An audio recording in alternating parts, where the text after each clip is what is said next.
მოგესალმებით. ეთერშია საინფორმაციო პროგრამა ფაქტი. დღის სიახლეებს გიორგი დოლიძე გაგაცნობთ.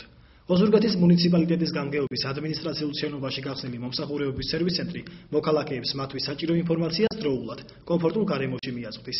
ნინო ვაშალომიძე დეტალებით. გუშინ ოზურგეთში მოქალაქეთა მიღებისა და მომსახურების საინფორმაციო ცენტრი გაიხსნა. მანამდე კი ანალოგიური ცენტრების პრეზენტაცია სოფლებში ნატანებსა და სუფსაში შედგა.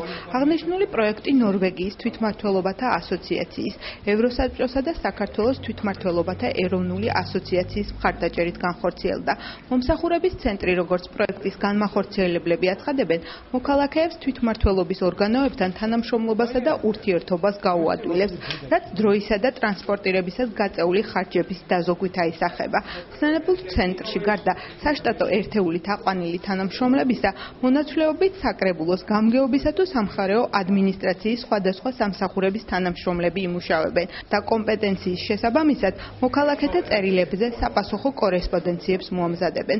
მუნიციპალიტეტის სოფლებთან არსებული ინტერნეტ ქსელით კი მომსახურების სამსახური მოქალაქეთა განცხადებებს ელექტრონული ვერსიით მიიღებს. პასუხსაც ანალოგიური სისტემით მოამზადებს და დაინტერესებულ პირებს თავიანთ სოფლებში დროულად ინტერნეტითვე აცნობებს. მოქალაქეთა მომსახურების ცენტრი უკვე 1 წელზე მეტია ლანჩხუთის მუნიციპალიტეტში მუშაობს.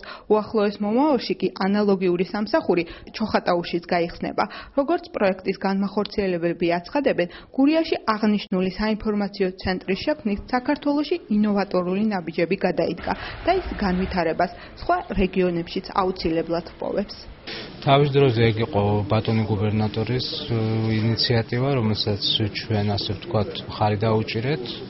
მე გულისხმობ ევროპის საბჭოს და ნორვეგიის თვითმმართველობათა ასოციაციას, ასევე საქართველოს თვითმმართველობათა ასოციაციას და სწორედ ნორვეგიელთა დაფინანსებით მოხდა ის, რომ გურიის რეგიონის 9 სოფელში და 3-ვე ადმინისტრაციულ ცენტრში, ანუ ლანჩხუთში, ოზურგეთსა და ჩოხატაურში გაიხსნეს მოქალაქეთა მომსახურების ცენტრები. ეს არის საკმაოდ ინოვაციური პროექტი საქართველოსთვის, რომელსაც ალბათ აუცილებლად ექნება განვითარება სხვა რეგიონში. საკმაოდ საინტერესო პროექტი განხორციელდა, აი აქ იქნება მოქალაქეების მიღება.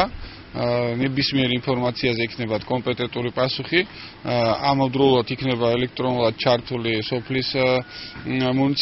სოფლის უნებულებით და ადამიანს უფრო მარტივად შეიძლება მიიღოს პასუხი ყველა კითხვაზე.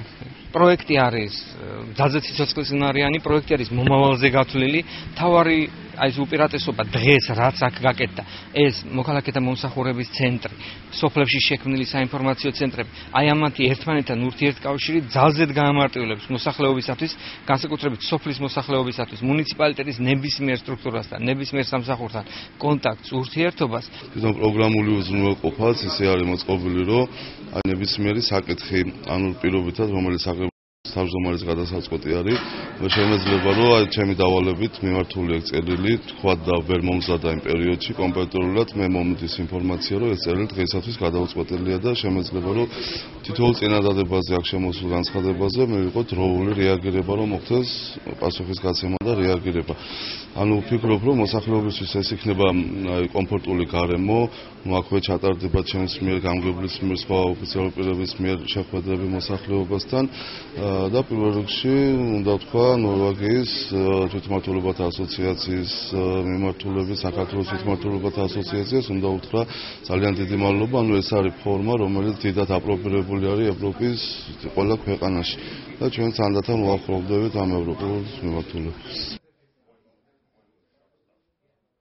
დაბა ნარუჯის წყალსადენის სისტემის რეკონსტრუქციის პროცესი აქტიურად მიმდინარეობს. უფრო ცლად ამ თემის შესახებ თამთა დოლიძე ისაუბრებს. წყალსადენის რეკონსტრუქციის პროექტს საქართველოს მუნიციპალური განვითარების ფონდი მუნიციპალური მომსახურების განვითარების პროექტის ფარგლებში ახორციელებს. მიმდინარე სამუშაოების დასათვალიერებლად სოფელი ნარუჯე ფონდის აღმასრულებელმა დირექტორმა